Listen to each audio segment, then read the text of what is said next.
The alarms had not stopped screaming for 6 minutes, and I still remember how loud silence sounded right after they finally did. My name is Ovressa Thule, and I fought in the war against the humans. I am telling you this now because most of you were born after the armistice was signed, and you think you understand what happened out there. You do not. You have read the reports. You have seen the numbers. You have never sat in a command chair while your entire fleet screen turned red in under a minute. So sit still and listen, because I am only going to tell this once. Before the humans, my people had not lost a war in 11,000 years. 11,000 years. We had defeated species with 3 suns and species with none. We had broken empires that spanned 100 star systems. We were not cruel about it, not usually. War for us was a formal thing, almost polite. There were rules. There were warnings before an attack. There was a moment, always, when the weaker side would raise a signal of surrender, and the fighting would stop, and terms would be discussed over a shared meal. That was how war worked, in every corner of known space, for as long as any of us could remember. Then our scouts found a small blue planet on the edge of a quiet system, and everything I thought I knew about war ended there. I was young then, a fleet officer barely out of training, assigned to what my commanders called a pacification exercise. The species we found was called human, and the first reports made us laugh. A single planet, no colonies beyond their own moon, weapons that used burning metal and chemical explosions instead of clean energy, ships that could barely leave their own solar system. Our analysts studied their broadcasts, their television programs, their arguments over borders and resources, and they came back with one conclusion. Humanity was fragile, disorganized, and would surrender within a single season once they understood what they were facing. I believed that conclusion completely. I was proud to be part of the fleet chosen to bring this species into the Dominion, gently if possible, forcefully if required. My captain, an old and respected officer named Drassic Vaughn, told us this would be the easiest campaign of our lives. He said we would be home before the next long winter on our homeworld. I remember laughing with my crewmates in the mess hall, joking about what human food might taste like once we occupied their cities. We were not cruel people, we simply did not think of them as a real threat. You cannot fear something you believe is already beneath you. Our first order was to establish contact through a relay station near the edge of their solar system, a quiet outpost meant only to listen and record. It was supposed to be invisible. Our engineers assured us human technology could not detect it. This was the first thing we were wrong about. 3 days after the relay went active, we intercepted a burst of human radio chatter, meant for their own ships, not for us. I still remember it because it did not sound like fear. It sounded like men and women laughing before what their own commanders had told them was an unwinnable fight. One voice, a young pilot named Daniel Marsh, said something that our translators struggled with because it did not fit any pattern we understood. He said, roughly, that the enemy had picked a bad day to find them, because it was somebody's birthday and nobody wanted to miss the party afterward. Then more laughter. Then the channel went quiet. We did not know what to make of it. Our own soldiers, when facing overwhelming odds, either fought with grim discipline or requested terms. They did not joke.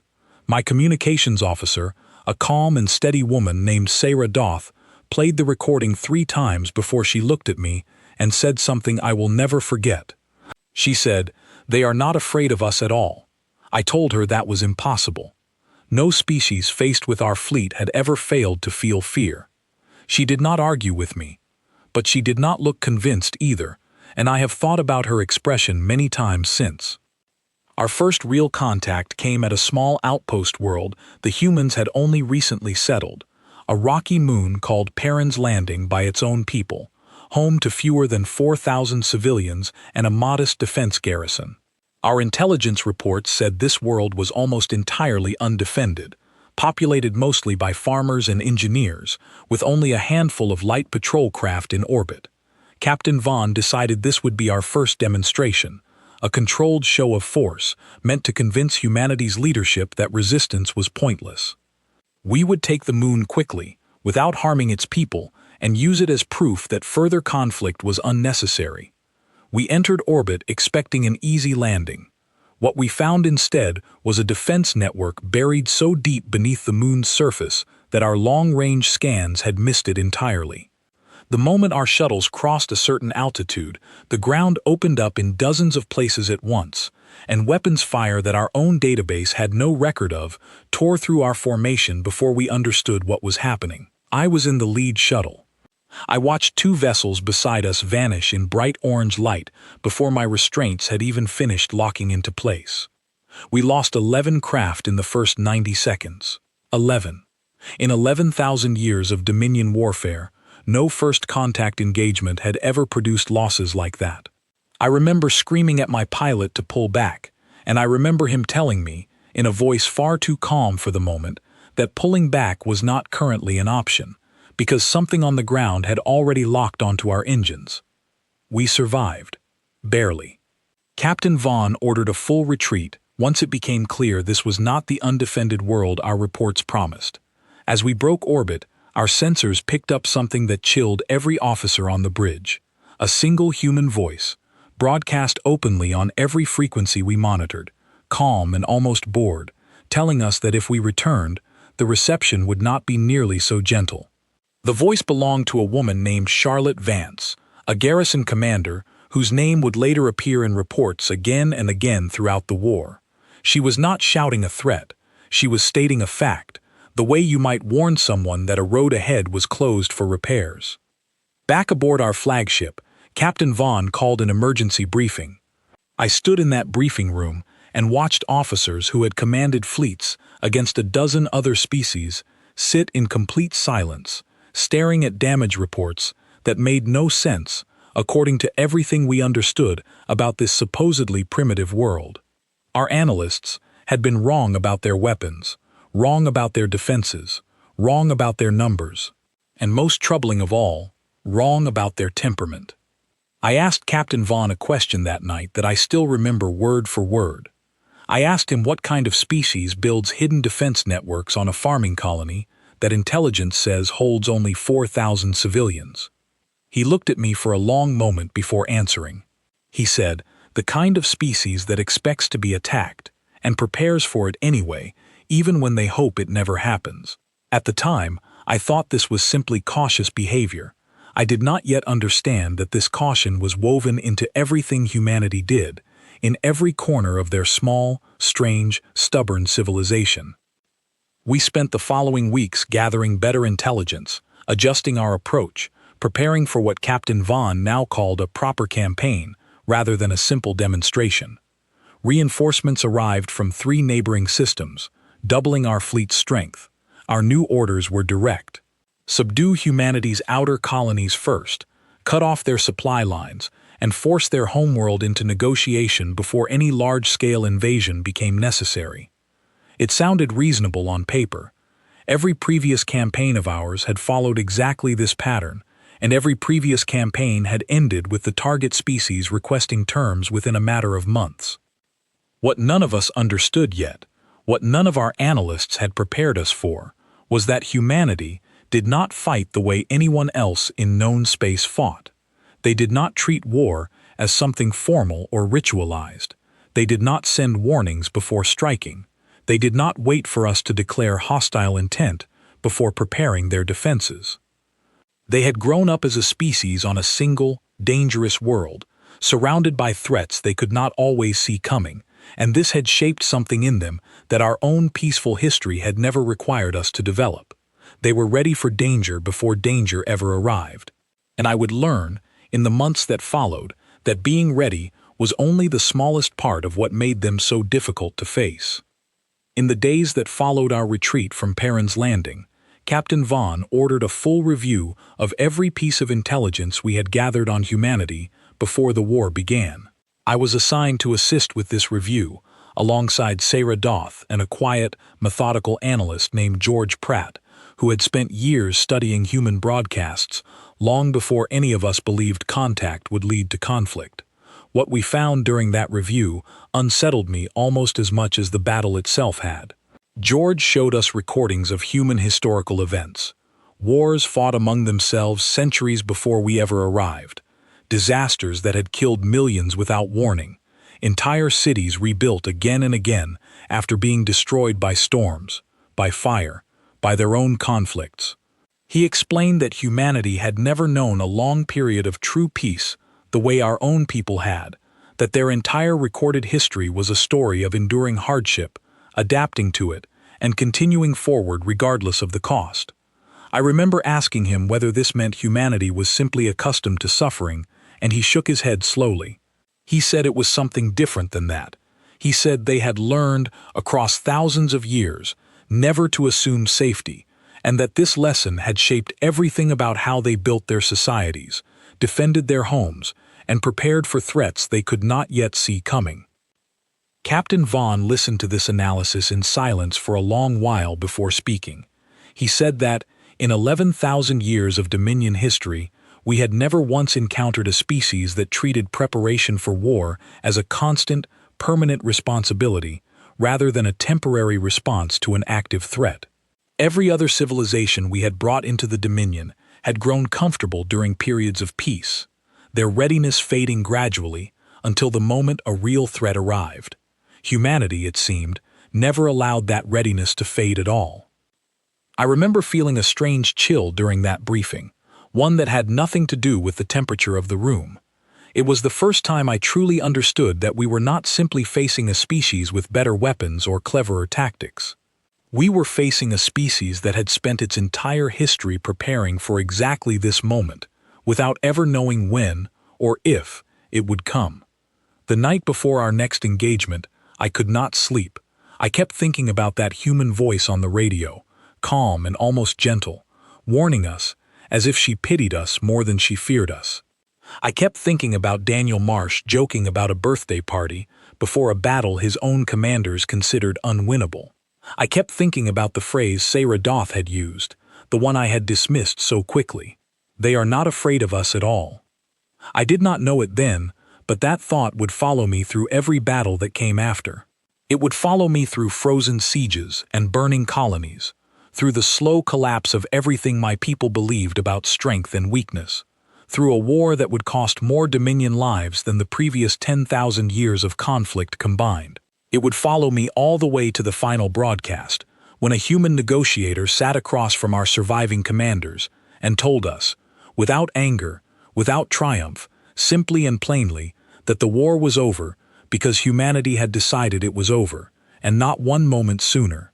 But that night, I only knew one thing for certain. We had come expecting an easy campaign against a weak and fragile species. Instead, we had found something our entire civilization was not prepared to understand, and somewhere in the dark quiet of my quarters, staring at the stars through a reinforced window, I felt something I had never felt before facing any enemy in my life. I felt afraid, not of their weapons, not of their ships. I felt afraid because for the first time in my long career, I had no idea what kind of enemy we were truly facing, and I was beginning to suspect that no one in the entire Dominion fleet knew either.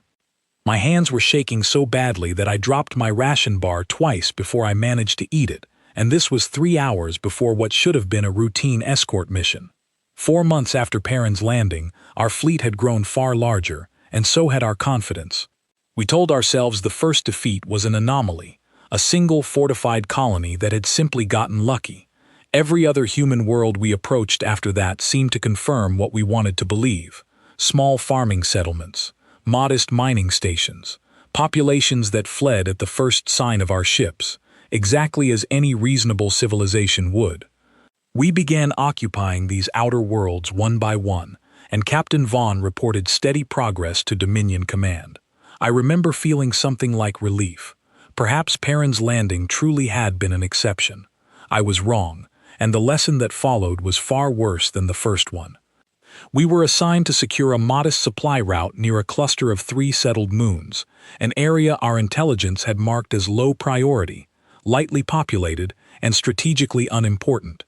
My unit, a squadron of 6 escort ships under my command, was sent ahead to clear the route while the main fleet consolidated further out.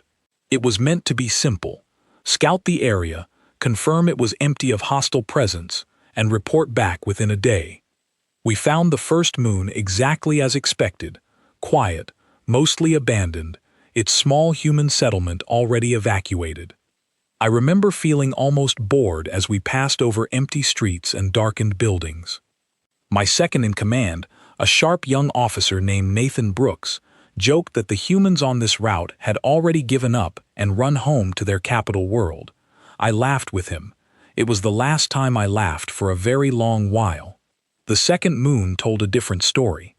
As we crossed into its outer atmosphere, our sensors picked up faint energy signatures scattered across the surface, dozens of small, isolated readings that our analysts initially dismissed as leftover mining equipment. I ordered a closer pass to confirm this.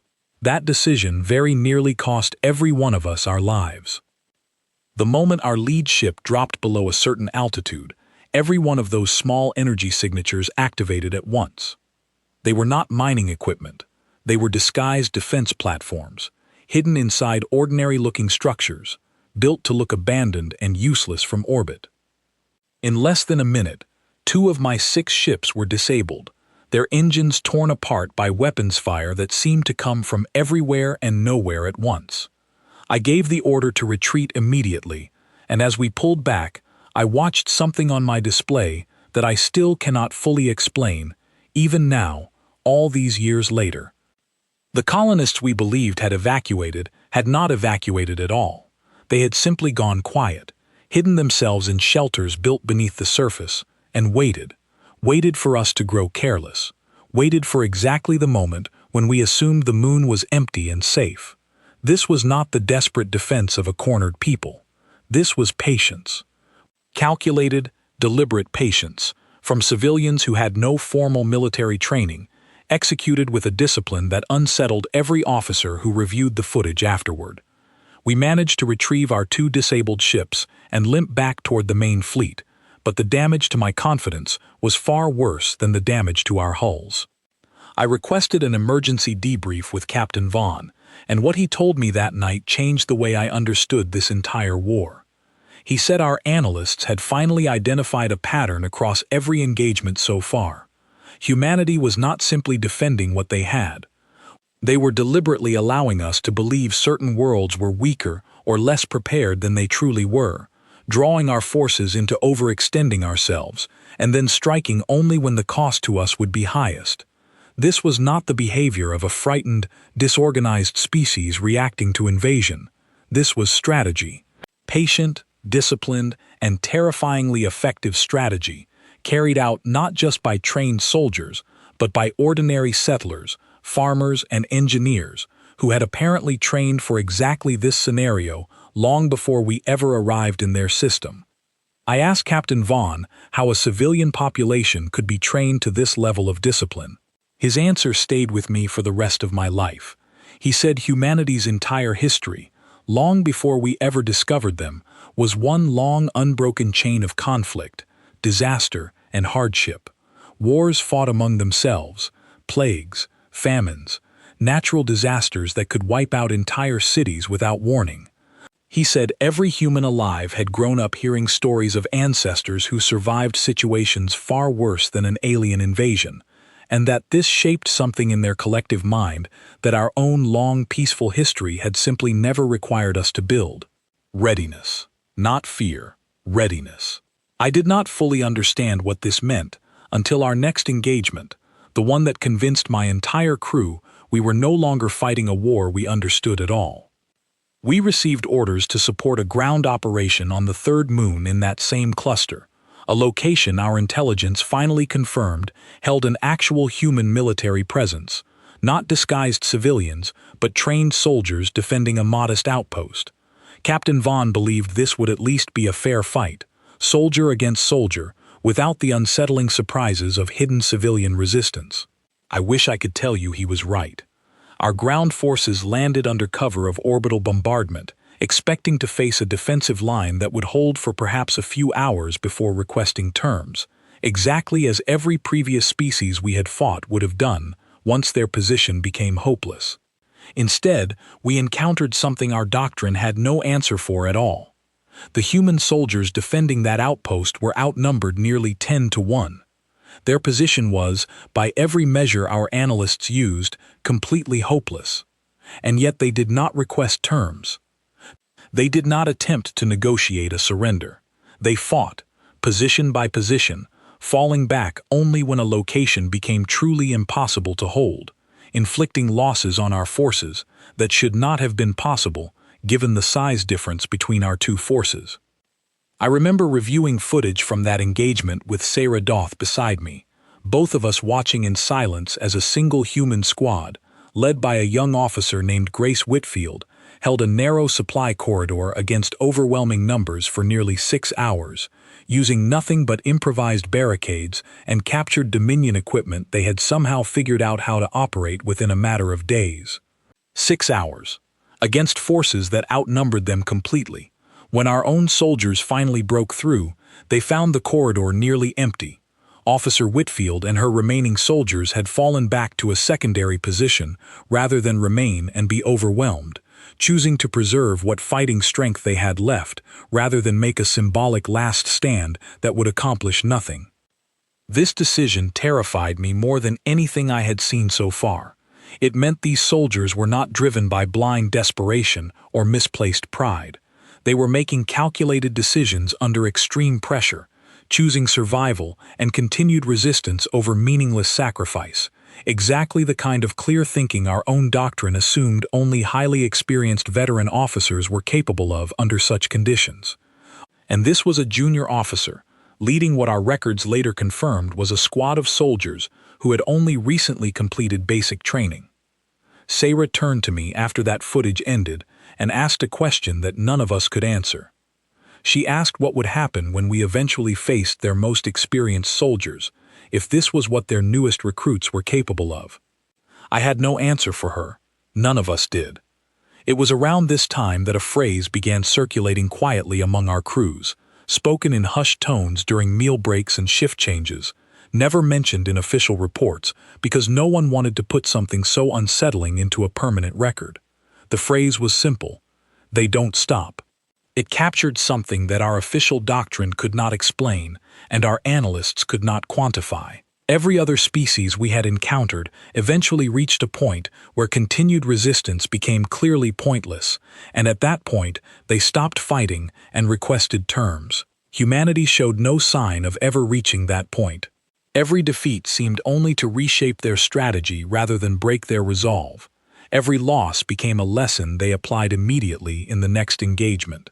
It was as though the entire species treated failure not as an ending, but as information to be used.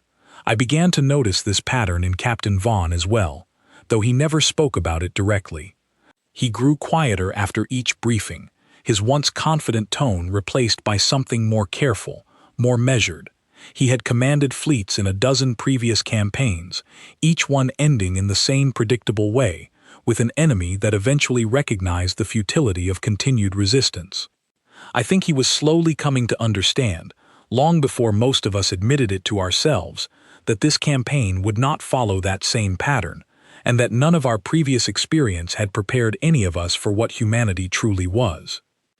The final engagement of this period is the one I remember most clearly, because it was the moment I stopped thinking of this as a straightforward military campaign and started to understand it as something closer to a fight for our own survival. We had cornered a small human transport convoy, attempting to resupply their forward positions, 6 lightly armed vessels against our squadron of 12 heavily armed warships. By any reasonable measure, this engagement should have ended in an immediate surrender. Captain Vaughn broadcast a formal demand for the convoy to stand down, offering safe passage for their crews in exchange for their cargo and vessels. This was standard procedure, the kind of offer that had ended countless previous engagements throughout Dominion history without further loss of life on either side. The response came from the lead transport, a calm voice belonging to a pilot named Edward Voss. He did not sound frightened. He did not sound desperate.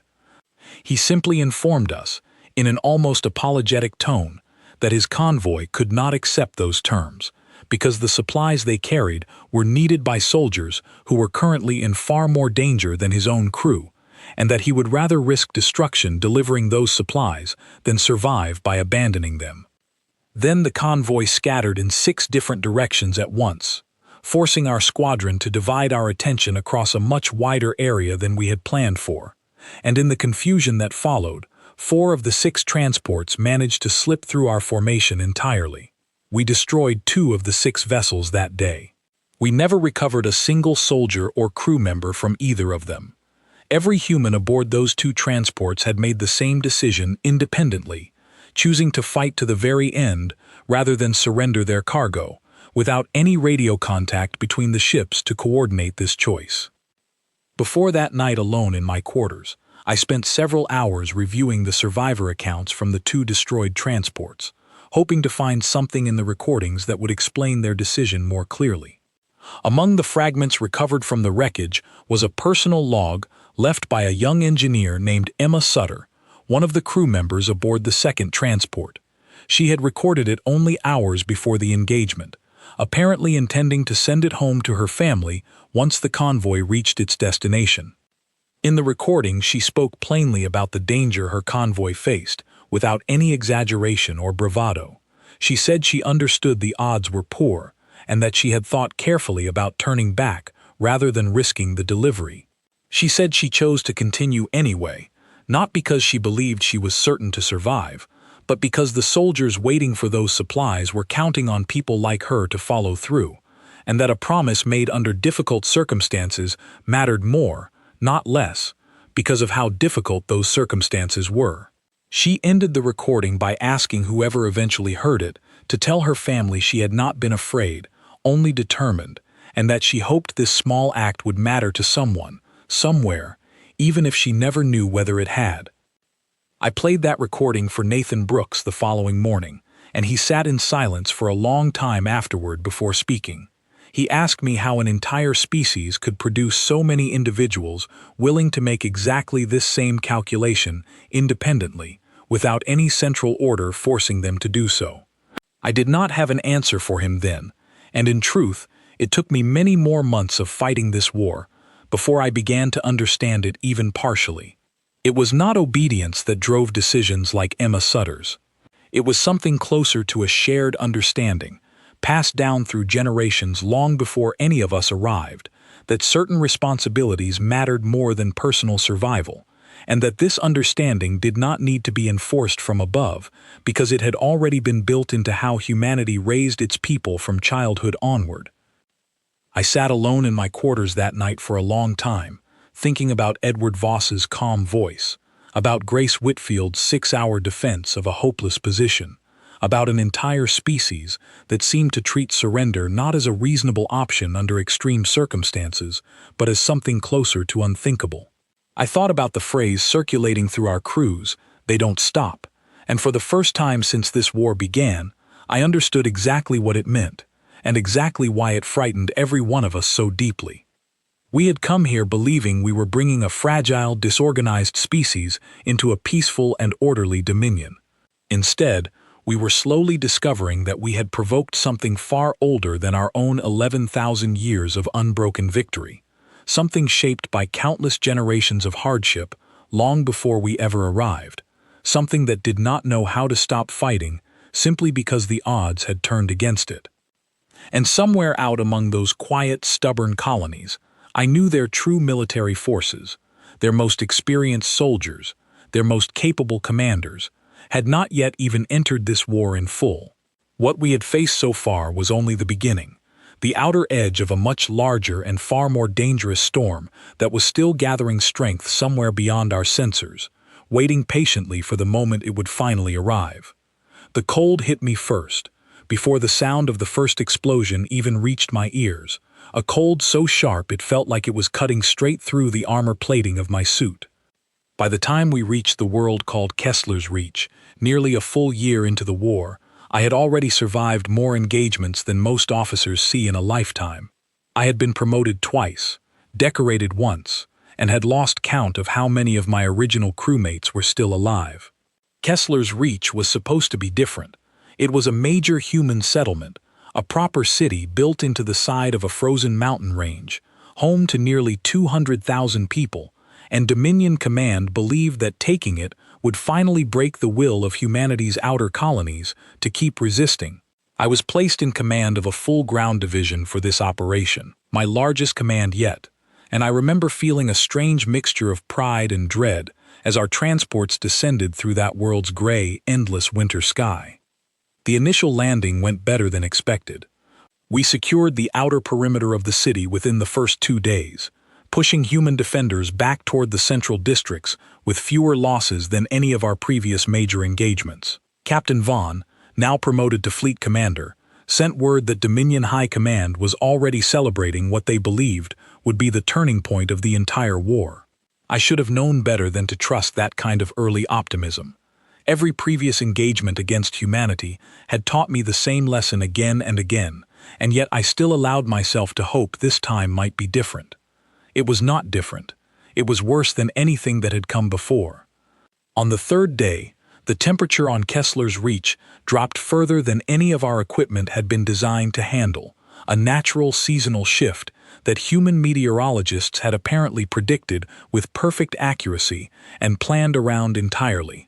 Our supply lines, which depended on regular shuttle transport from orbit, began experiencing severe delays as ice storms grounded our aircraft for hours at a time. The human defenders, meanwhile, seemed almost unaffected by the same conditions that were slowly grinding our forces down. I later learned that the city's original engineers had built an entire network of heated underground tunnels centuries before we ever arrived, originally meant to protect against the world's naturally brutal winters, and the human defense forces used this network to move troops and supplies through the city almost completely unseen by our sensors.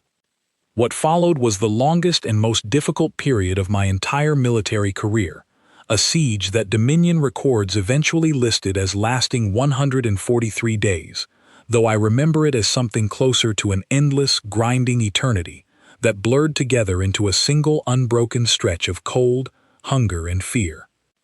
Our supply situation grew worse with each passing week. Human resistance forces, working with a coordination that our intelligence never fully understood until much later, began targeting our supply shuttles specifically, forcing Dominion Command to either risk increasingly dangerous flights through worsening weather or gradually reduce rations across the entire division. Captain Vaughn chose to reduce rations. I remember the first time I saw one of my own soldiers, a normally cheerful young officer named Oliver Finch, quietly give half of his already reduced portion to a wounded crewmate without saying a word about it. That small act of quiet sacrifice happened again and again throughout the siege, and it was one of the only things that kept our division functioning at all during the worst of it. The human resistance fighters we faced during this siege were unlike anything we had encountered before. Many of them were not professional soldiers at all, but ordinary residents of the city, teachers and engineers and shopkeepers who had taken up whatever weapons and equipment they could find once the fighting reached their neighborhoods. And yet they fought with an effectiveness that should have been impossible for untrained civilians. I remember reviewing reports of a small group of resistance fighters, led by a former transportation engineer named Lucy Bennett, who used their detailed knowledge of the city's underground tunnel network to strike at our supply depots, and then vanish completely before our forces could respond, again and again, for weeks at a time, without ever being caught. I requested additional reinforcements from Fleet Commander Vaughn on the 30th day of the siege, when it became clear this engagement would not resolve itself quickly. He informed me that reinforcements were being diverted to 3 other engagements happening simultaneously across different human colonies, and that Kessler's Reach would need to hold with the forces already committed. This was the moment I truly understood the scale of what we were facing. This was not a single difficult battle. This was an entire war being fought across dozens of fronts at once, each one demanding resources we simply did not have enough of to spare. Around the 60th day of the siege, we managed to capture a wounded human soldier during a failed resistance raid on one of our remaining supply depots. His name, according to identification we recovered, was Henry Blackwood, a young officer who had been serving with the city's defense forces since the very first day of the invasion. I ordered him brought to my command post for questioning, expecting either defiance or desperation, the two responses our doctrine had prepared us to handle from captured enemy combatants. What I received instead was something else entirely, something that unsettled me more deeply than any battle I had fought up to that point. Officer Blackwood was calm, not defiant, not desperate, simply calm, the way a person might be calm while waiting for a delayed transport, mildly inconvenienced but not remotely afraid.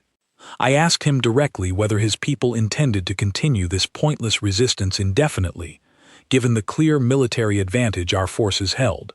He looked at me for a long moment before answering, and his answer has stayed with me every single day since.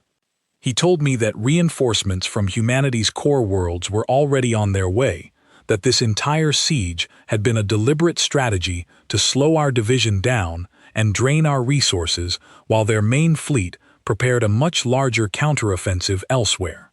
He told me, without any trace of anger or fear in his voice, that we had picked the wrong species to attempt this kind of campaign against, because humanity had spent its entire history preparing for exactly this kind of long, grinding struggle, long before we had ever arrived to test that preparation.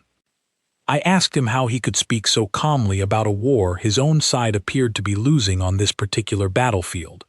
His answer was simple. He said losing one battle meant nothing to his people, because they had learned, across their entire history, that wars were rarely won or lost in a single engagement, and that the side willing to endure the longest, adapt the fastest, and sacrifice the most was usually the side that eventually prevailed. He said this not as a threat, but as a simple statement of fact, the same way you might explain a basic law of physics to someone unfamiliar with it. That conversation marked a turning point in how I personally understood this war. I had spent the previous year fearing individual human soldiers, individual tactics, individual acts of unexpected resistance. For the first time, sitting across from a calm, wounded officer who showed no trace of despair despite his captivity, I began to fear something much larger and much harder to fight against. I began to fear the collective will of an entire species that had decided, long before we ever arrived, that surrender was simply not an option worth considering, no matter how difficult or costly the alternative became. The siege continued for another 83 days after that conversation, and each of those days tested my division in ways I had never imagined possible. Our food supplies dwindled to almost nothing by the 90th day, forcing soldiers to ration single meals across entire shifts. Equipment failures became constant as the extreme cold slowly destroyed components never designed for such conditions. I watched soldiers I had commanded for years grow thin and exhausted, their morale worn down not by any single dramatic defeat, but by the simple, grinding weight of an endless winter that never seemed to break, matched against an enemy that never seemed to tire. And yet, through all of this, something remarkable happened that I still find difficult to fully explain even now.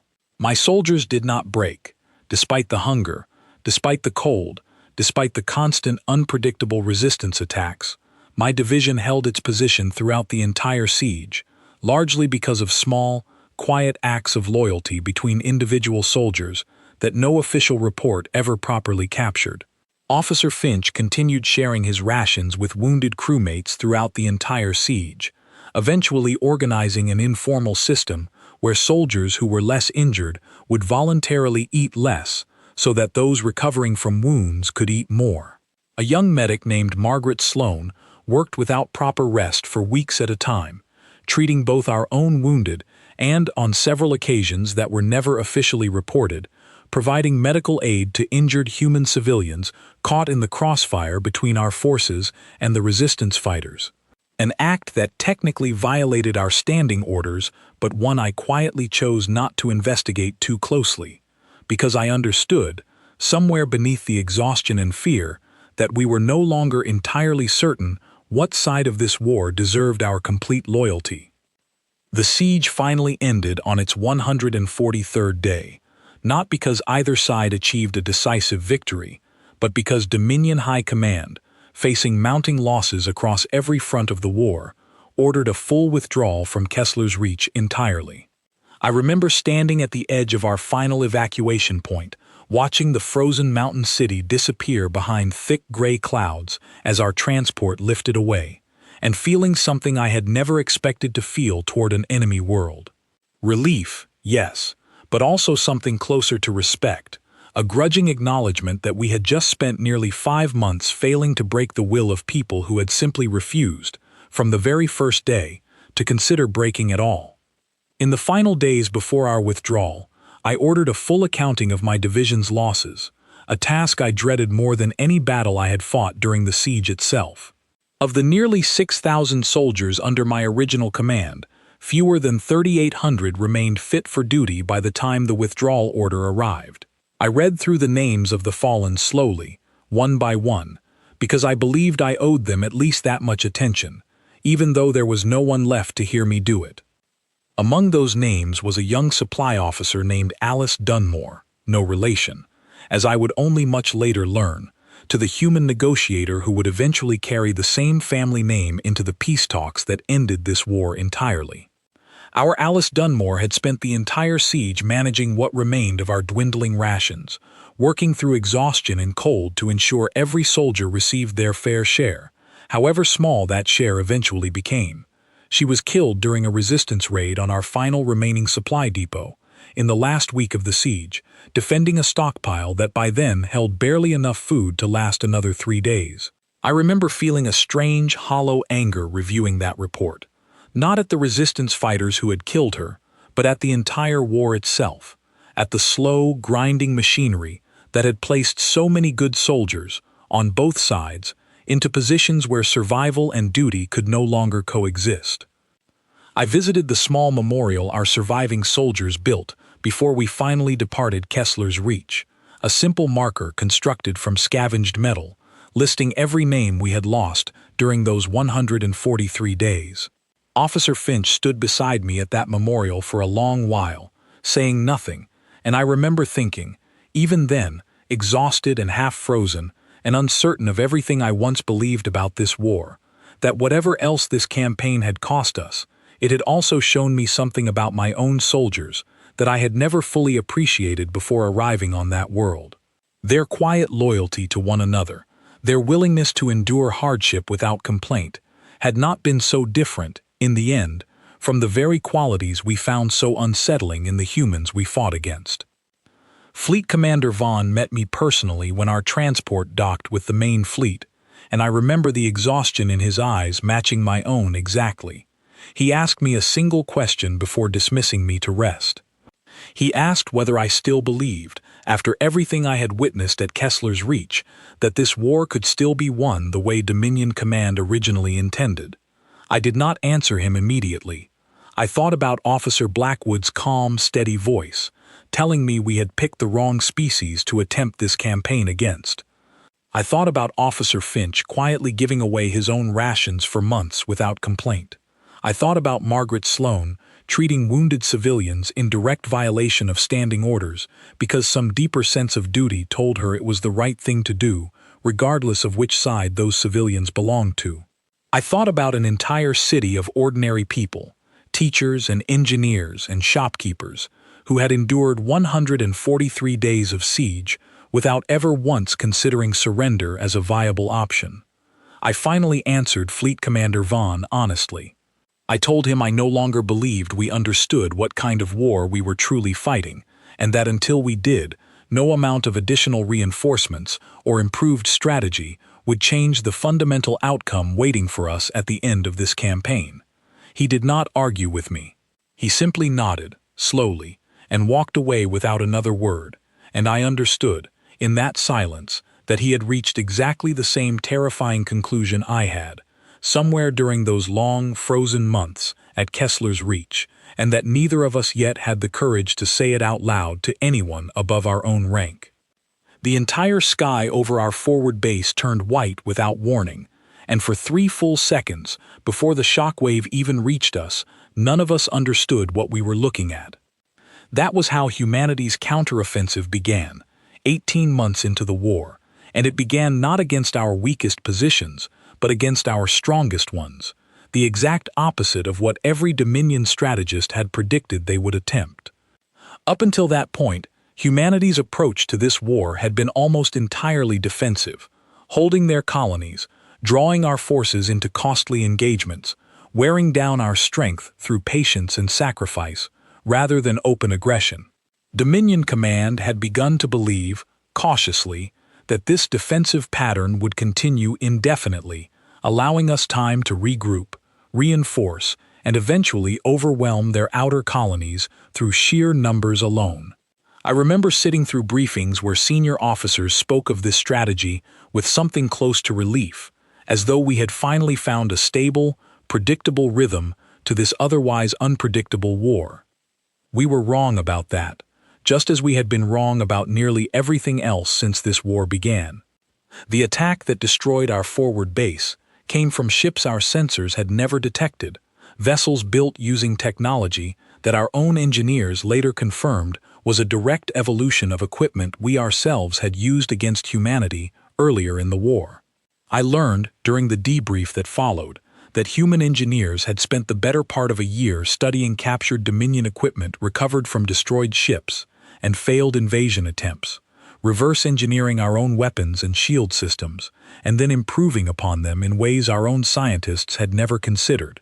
The ships that struck our forward base were faster than our own vessels, better shielded, and armed with weapons that combined our technology with innovations entirely their own. It was, in the cruelest possible way, humanity turning our own strength directly against us. Fleet Commander Vaughn called an emergency council of every surviving senior officer in our sector, following that attack, and I remember the mood in that room being unlike anything I had experienced since the very beginning of the war. This was not the confident optimism of our earliest briefings, nor even the grim determination that had carried us through the long months of grinding, costly engagements. This was something closer to genuine fear, the kind that spreads quietly through a room without anyone needing to say it aloud. Fleet Commander Vaughn explained that Dominion intelligence had confirmed humanity was no longer fighting a purely defensive war.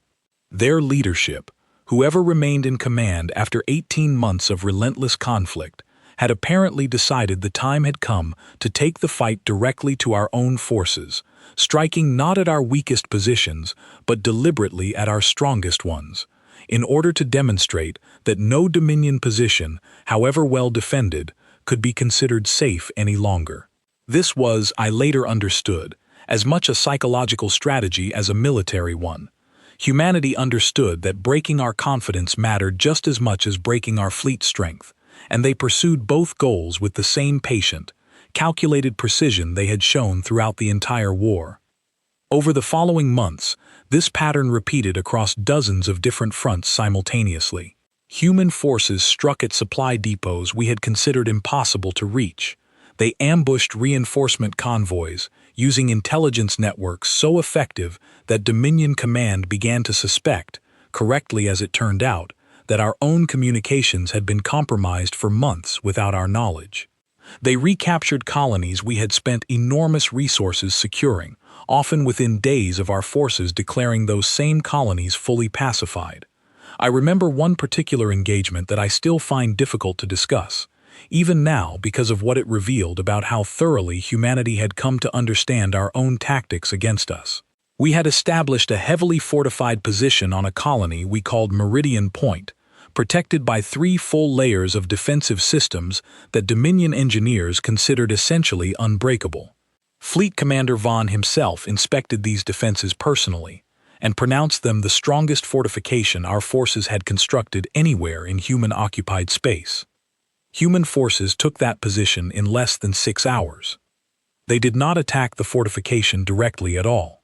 Instead, working from intelligence that our own investigators later confirmed had been gathered by human agents operating undetected within our supply chain for nearly a full year, they identified a single maintenance corridor, originally built by our own engineers for equipment repairs, that connected directly to the fortification's central command center. A small team of human soldiers, led by an officer named Daniel Marsh, The same young pilot whose voice we had intercepted joking about a birthday party during our very first contact with humanity so long ago, infiltrated that corridor during a routine equipment rotation and disabled the entire fortification's defense grid from within, before our own forces even realized an attack was underway.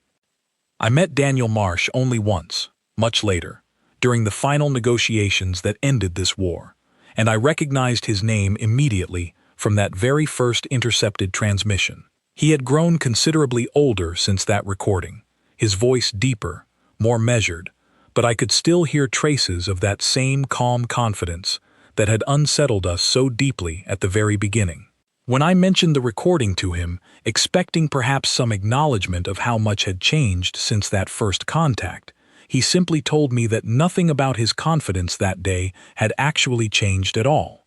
He said he had known, from the very beginning, exactly how this war would eventually end, and that the only real question had always been how much it would cost both sides to reach that inevitable conclusion.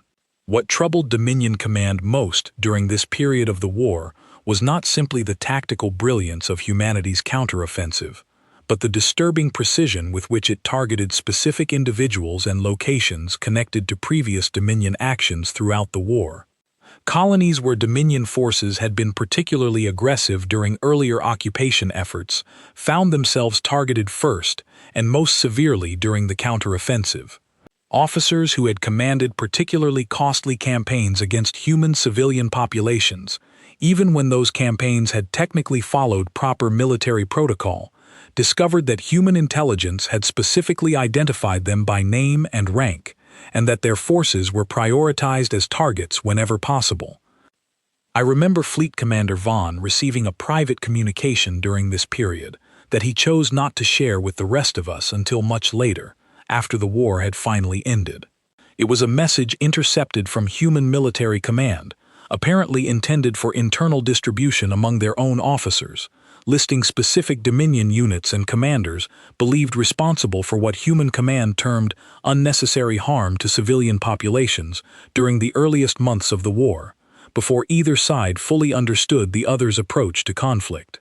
This list, I later learned, was used to prioritize targets during the counteroffensive, not out of simple revenge, but as part of a deliberate strategy to demonstrate that actions taken during this war would have direct and specific consequences, regardless of how much time had passed since those actions occurred.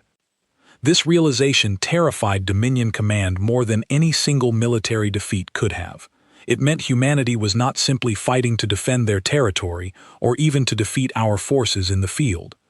They were keeping a precise, detailed accounting of every significant action taken throughout the entire war, on both sides, and they intended to ensure that account was eventually settled in full, regardless of how long that settlement took to arrange. During this same period, I was reassigned to serve directly under Fleet Commander Vaughn aboard his flagship, tasked with coordinating what remained of our sector's defenses against the ongoing counteroffensive. It was during this assignment that I first encountered detailed reports on humanity's own losses throughout the war, information Dominion intelligence had gathered through captured communications, and, later, through direct exchanges once negotiations eventually began. I had assumed, throughout the earlier stages of the war, that humanity's relentless resistance meant they were somehow suffering fewer losses than our own forces, that their success came at a lower cost than what we ourselves were enduring. This assumption was entirely wrong. Human losses throughout the war, particularly during the earliest engagements before their defenses matured, were often significantly higher, proportionally, than our own. Entire settlements had been lost, along with everyone living in them, during the first months of contact, before humanity fully understood what kind of enemy they were facing. I remember reading a report describing the complete loss of a coastal colony called Ashcombe, home to nearly 9,000 people, destroyed almost entirely during a single engagement in the earliest weeks of the war, when Dominion forces still believed a swift, forceful demonstration might convince humanity to surrender quickly. This report troubled me more than almost anything else I encountered during the entire war. It meant humanity's relentless resistance was not born from confidence that victory would come easily, or that their losses were somehow manageable. It meant they had continued fighting, had continued adapting, had continued refusing to surrender, even while absorbing losses on a scale that would have broken the will of nearly every other species we had previously encountered throughout our long history. I asked Fleet Commander Vaughn how a species could endure that kind of loss without eventually seeking any terms at all, however unfavorable those terms might be. He told me he no longer believed the question had a satisfying answer, only that humanity's capacity to endure hardship without abandoning its position seemed to have no clear limit that our own doctrine could identify or predict. By the 22nd month of the war, Dominion Command finally acknowledged what many of us in the field had privately understood for a long time already. This war could not be won through continued military engagement. Our losses across every front had grown unsustainable, our supply lines were compromised beyond reasonable repair, and humanity's counteroffensive showed no sign of slowing down or losing momentum. Fleet Commander Vaughn was among the officers who formally recommended that Dominion Command begin seeking negotiated terms with human military leadership, a recommendation that would have been unthinkable at any point during our first year of contact with this species. Our first attempts at negotiation did not go well. Dominion Command sent a formal delegation to request a ceasefire discussion, expecting, based on 11,000 years of previous conflicts with other species, that humanity would welcome the opportunity to end hostilities on reasonably fair terms for both sides. Instead, our delegation was informed, through official channels, that Human Command was not yet prepared to discuss any ceasefire, because they did not yet believe the Dominion had suffered sufficiently to guarantee genuine long-term compliance with any agreement reached at that stage. I remember Fleet Commander Vaughn reading that response aloud during a private briefing, his voice carrying a mixture of frustration and something close to genuine astonishment. He asked the assembled officers what kind of species deliberately prolonged a war they were clearly winning, simply to ensure the lesson delivered to their enemy would be thorough enough to prevent any future conflict.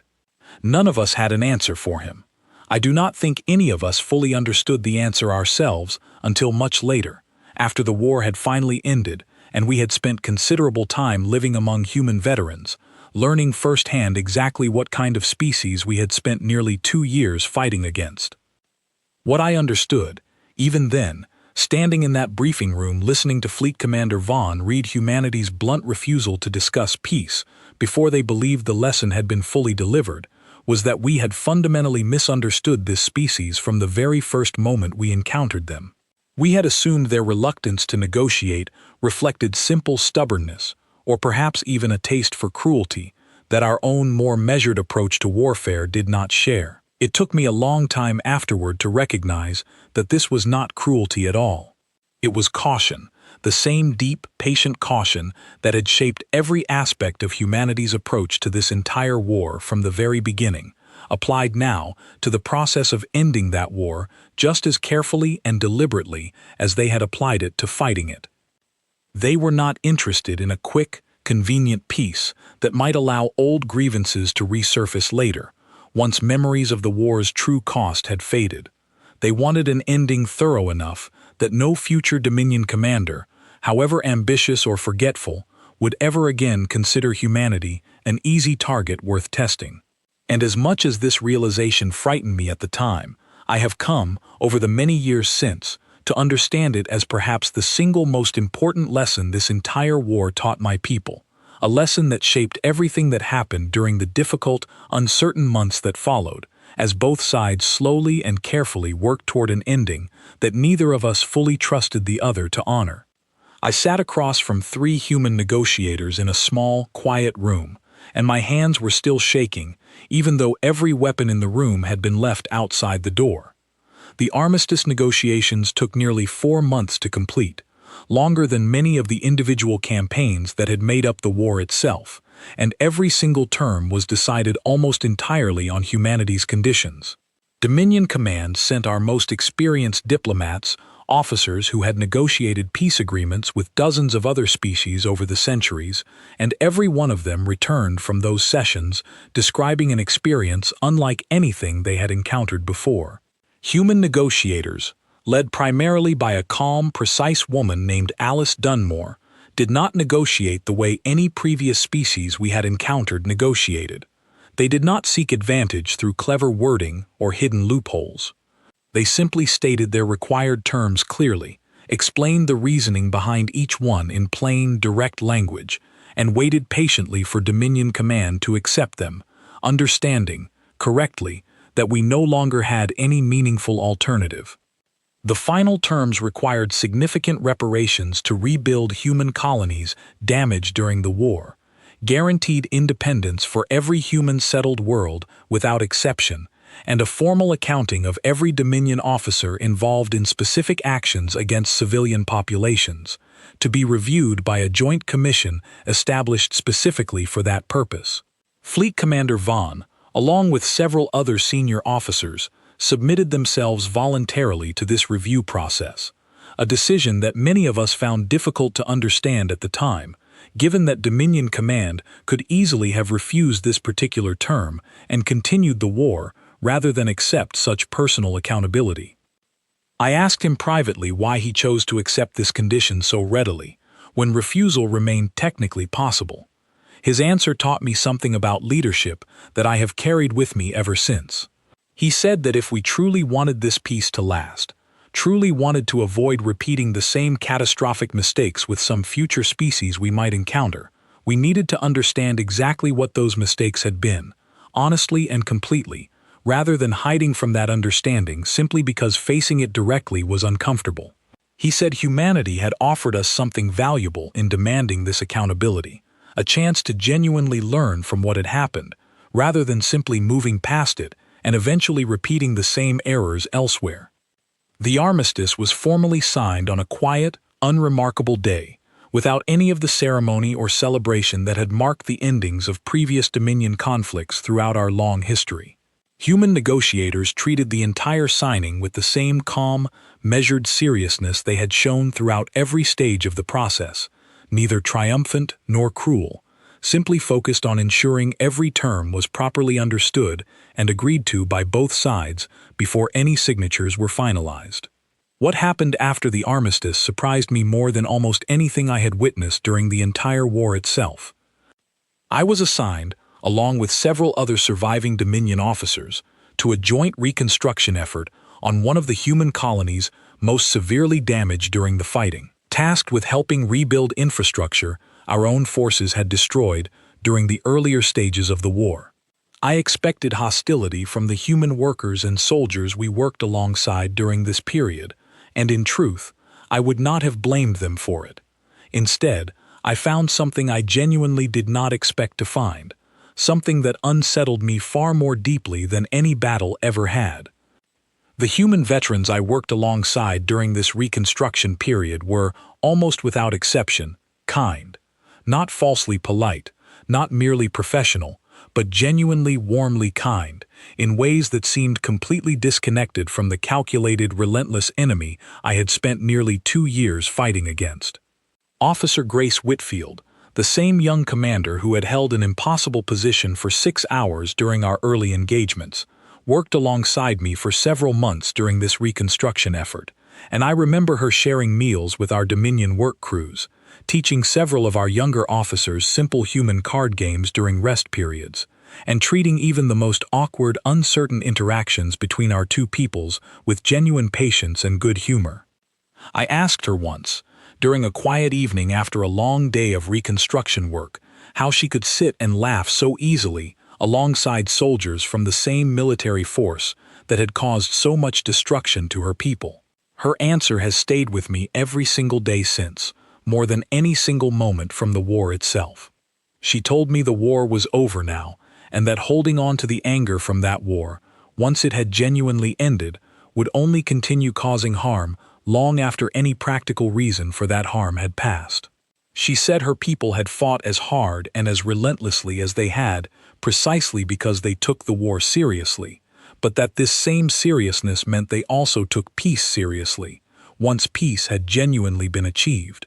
She said humanity did not confuse mercy with weakness, and that showing kindness now, after the fighting had truly ended, did not mean forgetting what had happened, only choosing not to let that memory poison whatever came next. This conversation frightened me more deeply than anything I had witnessed during the entire war, though it took me a long time to understand exactly why.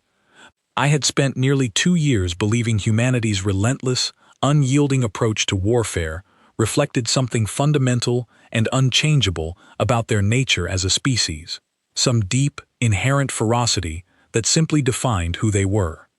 Sitting across from Grace Whitfield that evening, watching her laugh genuinely at a joke told by one of my own younger officers, I finally understood the truth, and the truth was far more unsettling than the simpler explanation I had believed until then. Their ferocity during the war had not been their true nature at all. It had been a choice, a deliberate, disciplined decision to meet an existential threat with everything they had, precisely because they judged that threat serious enough to warrant it. And if that ferocity had been a choice rather than an unchangeable trait, it meant they were equally capable of choosing differently, choosing kindness, choosing patience, choosing genuine warmth toward former enemies, the moment circumstances no longer required anything else. This flexibility, this capacity to shift so completely and so genuinely between total war and genuine peace, based entirely on calculated judgment rather than fixed instinct, told me something about humanity that no single battle report ever could have.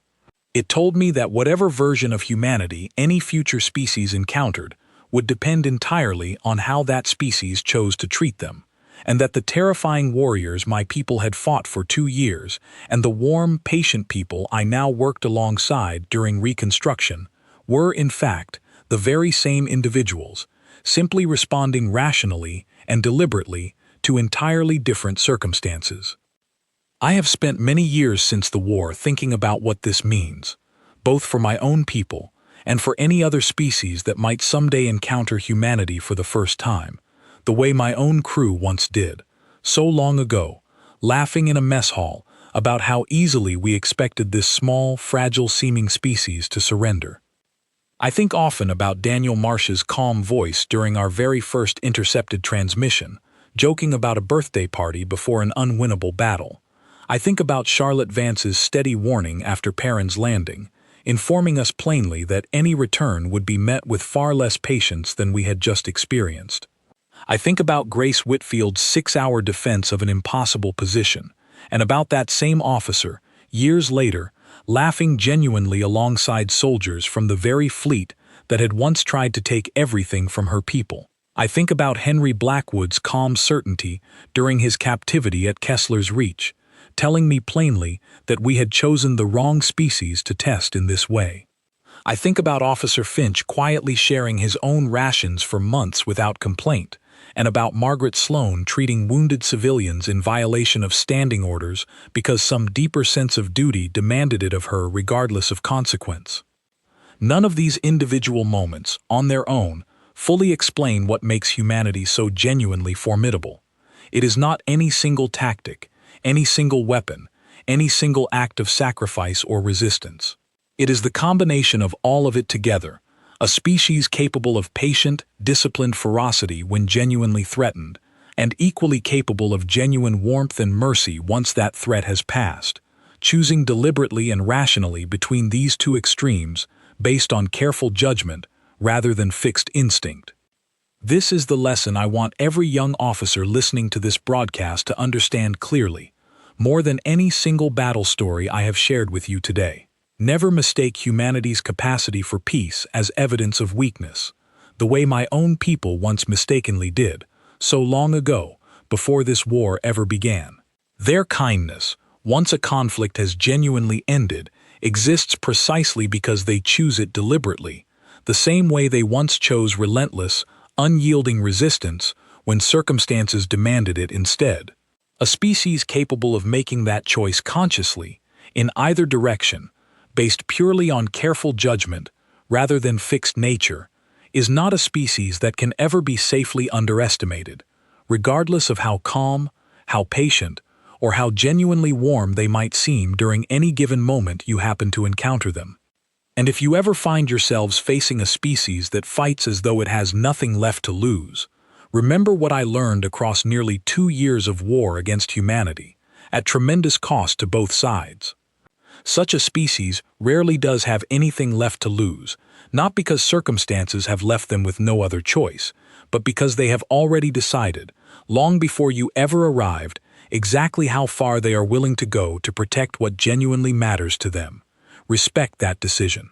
Take it seriously from the very first contact, rather than learning its true weight only after the cost of that lesson has already become impossible to undo. This is everything I have to share with you today. I hope you have listened carefully, because I do not believe my own people will survive making the same mistake twice.